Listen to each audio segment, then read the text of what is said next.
শ্রী রাম।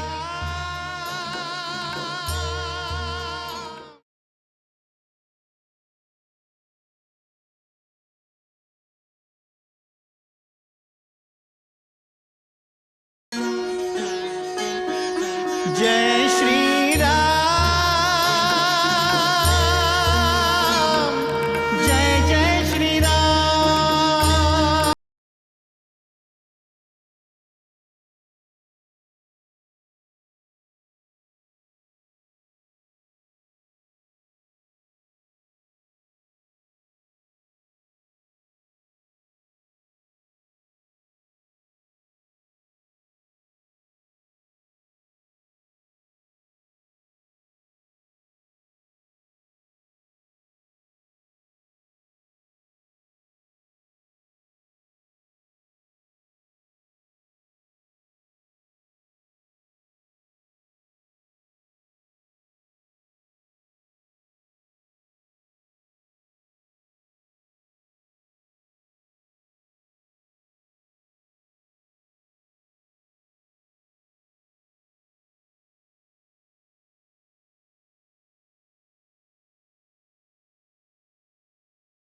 नाम की सुनो राम कथा रे, जय बोलो सिया राम की।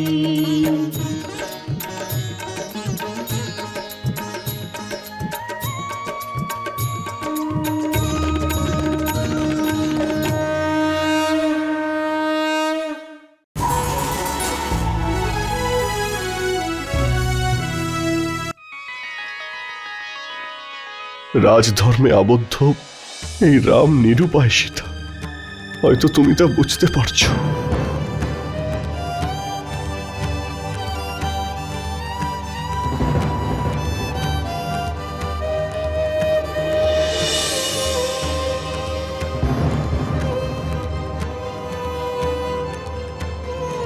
সীতা, সীতা, সীতা, সীতা।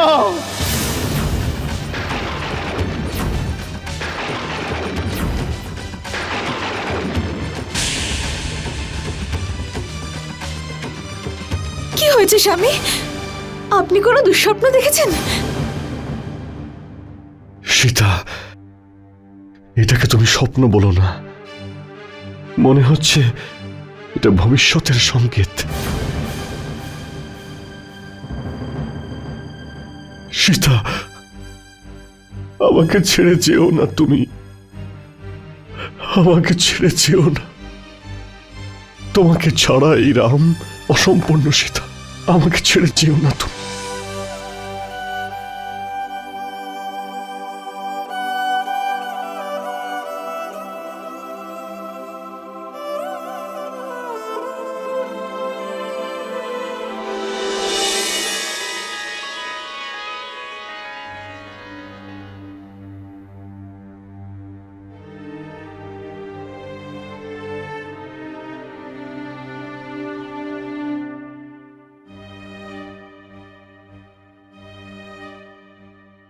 রাম, তুমি ঠিক আছো তো?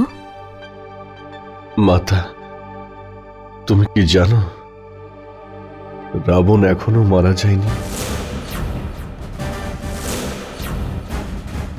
রাবণকে আমি যে অগ্নি বাণ দিয়ে হত্যা করেছিলাম, সেই বাণ শুধু তার শরীরকেই মারতে পেরেছে। ওর কুকর্ম, ওর ক্রূরতা, ওর অভিমান আর ওর প্রতিশোধ আজও জীবিত আছে মাতা, আজও জীবিত। রাম, তুমি কোনো খারাপ স্বপ্ন দেখেছো বাবা? না মাতা, এটাকে স্বপ্ন বলো না মাতা। এ শুধু স্বপ্ন নয়, এ বাস্তব। রাবণের প্রত্যেকটা কুকর্ম আজকের সমাজ আর সংসারের মধ্যে ছড়িয়ে পড়েছে। এই নতুন রাবণকে হত্যা করতেই হবে মাতা। ওকে হত্যা করতে না পারলে এই রামের কর্তব্য পূরণ হবে না। রাম, তুমি ঠিক আছো তো বাবা? আগের থেকে আমি অনেক সুস্থ মাতা। গত কয়েকদিন ধরে এই রাম বিচলিত আর দুঃখে ছিল, কিন্তু প্রভু মহাদেবের কৃপায় তোমার রাম জীবনের নতুন লক্ষ্য পেয়ে গেছে মাতা। আর এক রাবণকে বধ করতে হবে, যা সমস্ত সমাজকে দূষিত করছে। মাতা, আমি রাজবৈদ্যকে ডেকে আনছি। না সীতা, তুমি আমাকে ছেড়ে যেও না, কাউকে ডেকো না। একটা কথা বলবো সীতা, যদি আমি তোমার কাছে কিছু চাই, তুমি আমাকে দেবে?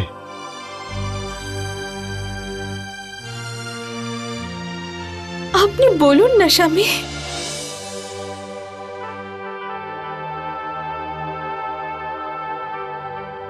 না সীতা, তুমি আগে আমাকে কথা দাও। এখন কি আপনি আর আপনার সীতার উপর ভরসা করেন না স্বামী?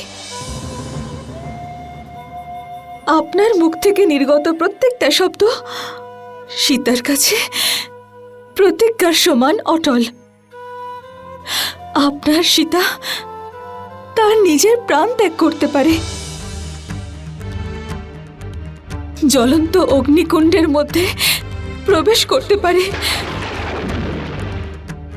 ধরিত্রী মায়ের গর্ভে সমাহিত হতে পারে,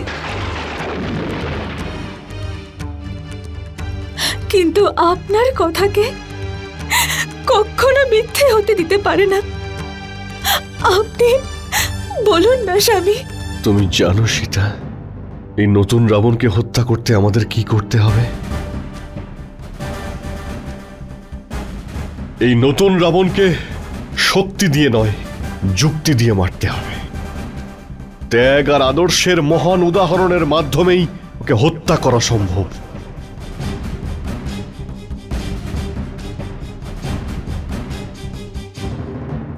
সীতা, এই নতুন রাবণকে হত্যা করতে তুমি আমার সঙ্গে থাকবে তো? তোমার সহযোগিতা ছাড়া এই রাম অসম্পূর্ণ। আপনি প্রত্যেক মুহূর্তে আপনার পাশে এই সীতাকেই পাবেন, এটা শপথ আমার, প্রতিজ্ঞা আমার। সীতা আপনাকে কখনো নিরাশ করবে না, কখনো নিরাশ করবে না।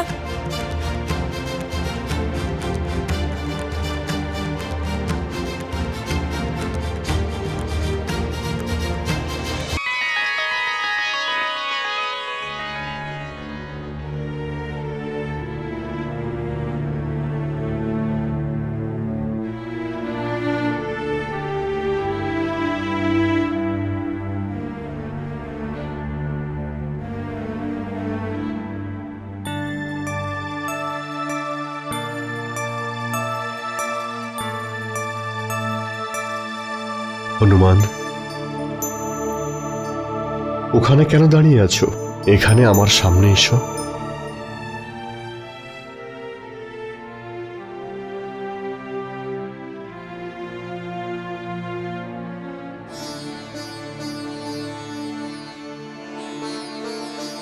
হনুমান, তুমি তো পরম জ্ঞানী। বেদ পুরাণ ছাড়া অনেক শাস্ত্র তুমি অধ্যয়ন করেছ। স্বয়ং সূর্যদেব তোমার গুরু। যদি তোমায় কিছু জিজ্ঞাসা করি, তার উত্তর দেবে আমাকে? প্রভু, এটা আপনি কি বলছেন? আপনি তো স্বয়ং জ্ঞানের সাগর। আমার মতো সামান্য বানর আপনাকে কি বা উপদেশ দেবে? এটাকে আমার অনুরোধ মনে করো অথবা আজ্ঞা, কিন্তু তুমি আমাকে এটা বলো যে রাজাদের এই কর্তব্যের বিষয়ে শাস্ত্রে কি লেখা রয়েছে? প্রভু, যদি এটা আমার প্রভুর আদেশ হয়, তাহলে তা মানা আমার ধর্ম। তাহলে তোমার ধর্মের পালন শীঘ্রই করো হনুমান। প্রভু, অধিকাংশ গ্রন্থ আর শ্রুতিতে রাজার আদর্শ কর্তব্যের উদাহরণ দেওয়ার সময় গৌরীনন্দন শ্রী গণেশের উল্লেখ করা হয়েছে। শ্রী গণেশের? কিন্তু কেন? প্রভু, ঋগ্বেদে বলা হয়েছে যে শ্রী গণেশ গণ অর্থাৎ প্রাণীমাত্রেরই রাজা। উনি স্বয়ং গজবদন অর্থাৎ হস্তির মতো শরীরের অধিকারী, কিন্তু ওনার বাহন হলো একটি ইঁদুর। মনুশ্রুতিতে এটার অর্থ হলো যে হাতি বাকি সমস্ত প্রাণীদের থেকে আকারে বড়, আর ইঁদুর আকারে সবথেকে ছোট। রাজার সম্পর্ক সমাজের সবথেকে নির্বল আর অন্তিম প্রাণীর সঙ্গে থাকা উচিত। রাজাকে নিজের প্রজার পীড়া দূর করার জন্য নিজের সবকিছু অর্পণ করে দেওয়া উচিত। সুন্দর, তুমি খুব সুন্দর কথা বলেছ হনুমান। আরো বলো। রাজার দেবতা গণেশের মতো বড় বড় কান থাকা উচিত, যাতে উনি প্রজার কথা শুনতে পান আর নিজের ন্যায়, নিজের ত্যাগের দ্বারা প্রজাকে প্রসন্ন করতে পারেন। হনুমান, তুমি ধন্য হনুমান, আর তোমার জ্ঞানও ধন্য। তোমার মুখ থেকে জ্ঞানের কথা শুনে আমার মন শান্ত হয়ে গেছে হনুমান, আমার মন শান্ত হয়ে গেছে। না সীতা, কাঁদতে নেই। এসো, এসো আমার কাছে। তোমার এই অশ্রুকে মুছো সীতা, আর সব সময় প্রসন্ন থাকার অভ্যাস করো, নয়তো এর প্রভাব তোমার হবু সন্তানের উপর পড়বে। চোখের জল আটকে প্রসন্ন হব আমি, কিন্তু কি করে মাতা? স্বামীর কষ্ট যে কিছুতেই কম হচ্ছে না। জানি না কি হয়েছে ওনার। নিজের দুঃখ, নিজের কষ্ট কখনো কাউকে বলেন না, শুধু ভেতর ভেতর কষ্ট পান উনি। আমাদের যে করে হোক স্বামীর কষ্টের নিবারণ করতেই হবে মাতা।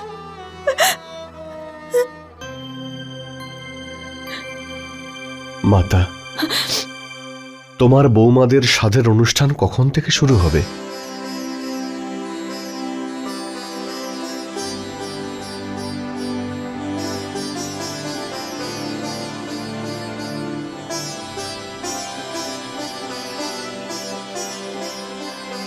শুভ তো হয়েই গেছে রাম, সাদের অনুষ্ঠান কাল হবে।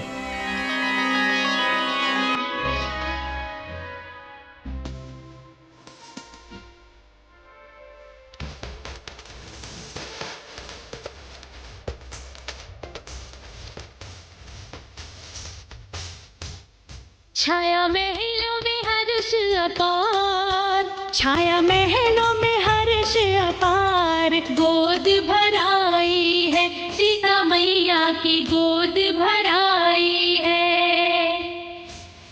हम गाए मंगलाचार, हम गाए मंगलाचार, शुभ घड़ी आई है चारों बहनों की गोद भराई है।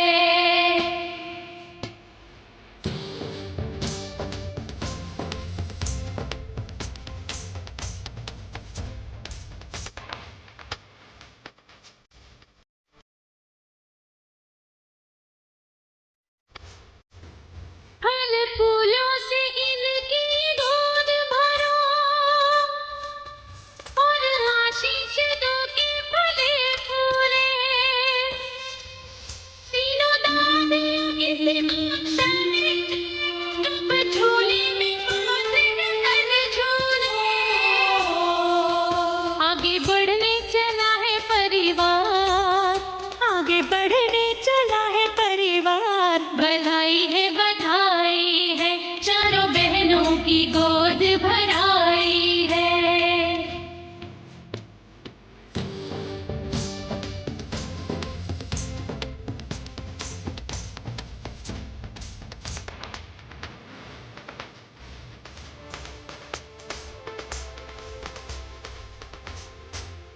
रघुकुल की प्यासी आँखों ने वर्षों में ये दुर्लभ दिन देखा। श्री राम से उनके मुख द्वार क्यों जिंदगी झलक नहीं देखा। सब मंगल करेंगे करतार, सब मंगल करेंगे करतार, कुशल मनाई है सदा हमने तो कुशल मनाई है।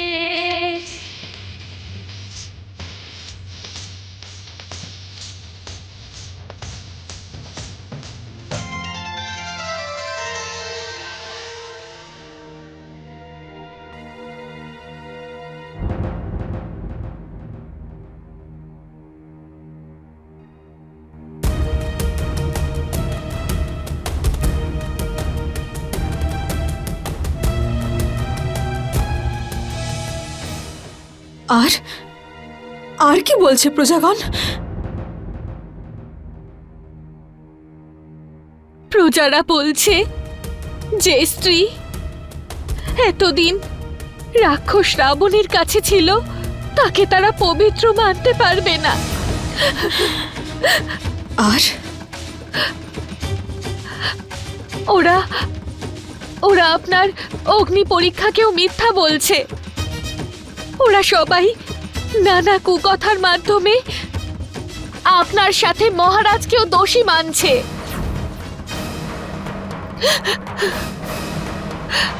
কি বলছে ওরা মহারাজের বিষয়ে? ওরা বলছে যে অযোধ্যার পবিত্র রাজসিংহাসনে ওনার পাশে আপনাকে বসিয়ে মহারাজ সেই সিংহাসনকে অপবিত্র করেছেন। ওরা বলছে যে এটা মহারাজের অনেক বড় ভুল, আর ওরা চাইছে যে মহারাজ আপনাকে ত্যাগ করুক।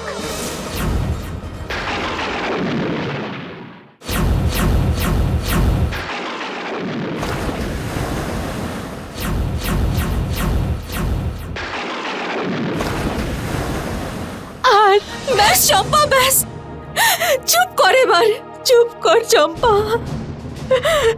আমি আমার স্বামী, আমার মহারাজের বিরুদ্ধে আর একটা শব্দও শুনতে পারবো না।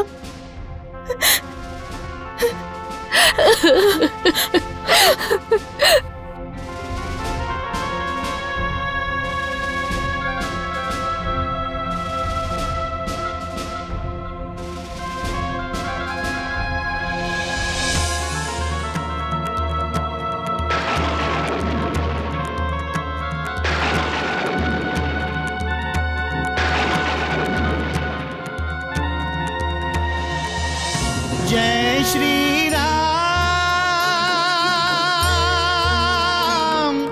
जय जय श्री राम। राम राज्य में पूर्ण की राम ने सब की आस, जनक सुता के भाग्य में किंतु वही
সীতা!